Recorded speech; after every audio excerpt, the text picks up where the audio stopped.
Dear student, তোমরা দেখছো বেতরারি সাফল্য একাডেমি অনলাইন ক্লাস। আজকে আমরা দশম শ্রেণী বা ক্লাস 10 এর ইতিহাসের একটি গুরুত্বপূর্ণ টপিক বা গুরুত্বপূর্ণ প্রশ্ন নিয়ে আলোচনা করব, যে প্রশ্নটি আসন্ন 2027 সালের ফাইনাল এবং টেস্ট পরীক্ষার জন্য মোস্ট ইম্পর্টেন্ট। সেই গুরুত্বপূর্ণ প্রশ্নটি আজকে সবিস্তারে এই ভিডিওতে আলোচনা করব। তোমরা প্রত্যেকেই এই ভিডিওটি সম্পূর্ণ দেখার অনুরোধ রইল। তোমরা প্রত্যেকে এই চ্যানেলটিকে ফলো করো, এই পেজটিকে ফলো করো, এই চ্যানেলটি সাবস্ক্রাইব করে পাশে থাকা বেল আইকনটি প্রেস করে রেখো পরের নোটিফিকেশনটি পাওয়ার জন্য। চলো এবার আমরা শুরু করছি, আমাদের মূল টপিকে আসছি।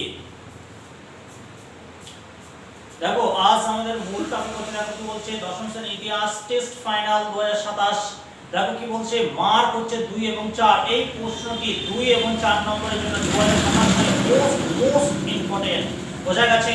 দেখো কি বলছে, চুয়ার বিদ্রোহ কাকে বলে, এর টিকা হিসেবে পরীক্ষা আসতে পারে। দেখো কি বলছে, ব্রিটিশ শাসকদের শোষণ ও প্রচারের বিরুদ্ধে ধলপুমের জমিদার ও জগন্নাথ সিং বিদ্রোহের সূচনা করেন।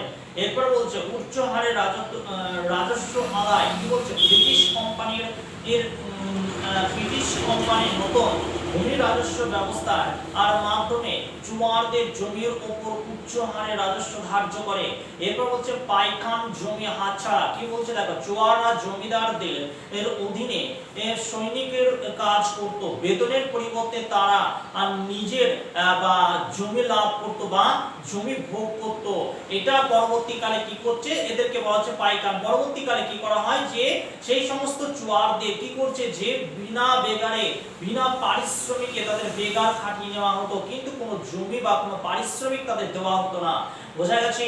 এরপর দেখো কি বলছে, অত্যাচার। কি বলছে, দেখো কোম্পানির রাজস্ব আদায়কারী কর্মচারীরা রাজস্ব আদায়ের নামে চুয়ারদের উপর নির্মম অত্যাচার শুরু করলে চুয়াররা জমিদারের নেতৃত্বে ঐক্যবদ্ধ হয়।